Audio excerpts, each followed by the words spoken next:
Ahoj, máme tu druhé video a budeme sa zaoberať vlastne veľmi jednoduchými záležitosťami, ktoré vám treba vlastne k tomu, aby ste mohli znovu so psíkom fungovať v základnej poslušnosti. A je to povedal sadni a ľahni. Pum, odmenočka, jo? Takže, ako na to?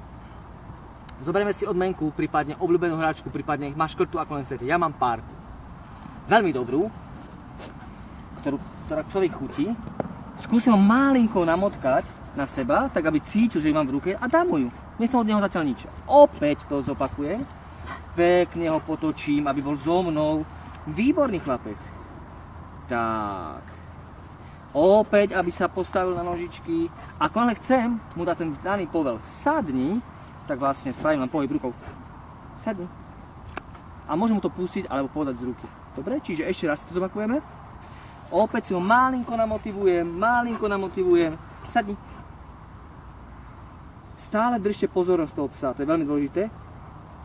Fešák. Ako máme pozornosť veľmi dobrú a chápe tomu, čo vlastne robíme, si pekne sadá, aj bez povelu, tak môžeme sa pripraviť na ľahnutie. Opäť dáme psíkovi k nožteku tú odmenku a pomaličky tú ruku môžeme ťahať. Dôležité je odtiahnuť od nožteka na chvíľočku a znovu prísť k psovmu nosu a podať mu pekne tú odmenu. Výborne. Takže máme tu opäť povel sadni a ľahni. Dôležité je toho psíka namotivovať, čiže veľmi dobrú odmenku, ktorá mu chutná. Pripravíme sa a teraz budeme pracovať už nielen na tom, aby si pomaly ľahol, ale aby to bolo dynamické. Čiže zapojíme do toho celé telo. Ľahni. Výborne. Fešák. Čiže ideme ešte raz, prosím. Opäť si zoberieme výbornú odmenočku pre psíka. Sadni. Ľahni. Opäť tú ruku vzdialíme. To je veľmi dôležité. Vy nepracujete len na tom, aby ten pes bol koncentrovaný celý čas na tú odmenku, prípadne môže byť veľká. Hej, aby blimbala.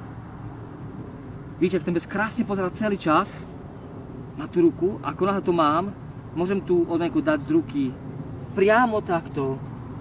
Môžem ju položiť medzi labky, aby nedostala z ruky. Môžem ju hodiť za chrbát. Je strašne veľa možností. Stále závisí na tom, čo vlastne v danom momente chceme riešiť. Aby som vlastne nezabudol na jednu vec, ako dáme dole tú ruku a odtiahneme, vy nepracujete na samotnom povele a na línii, aby pekne ležel, aby nebol vyvalený, ale pracujete aj na tom, že časom to môže byť povel zostať. Ale teraz prebieham, to bude na budúce. Výborne! A vlastne vo fáze, keď už ten pes je vycvičený, tak skúšame, či chápe tomu samotnému povelu. Čiže dáme mu niečo, čo má veľmi rád. Môže to byť odmenka, môže to byť hračka. Celý čas my ukazujeme. Ľahni. Sadni. A môžeme samozrejme použiť aj posunok. Tak. Asi. Výborne. Tu je.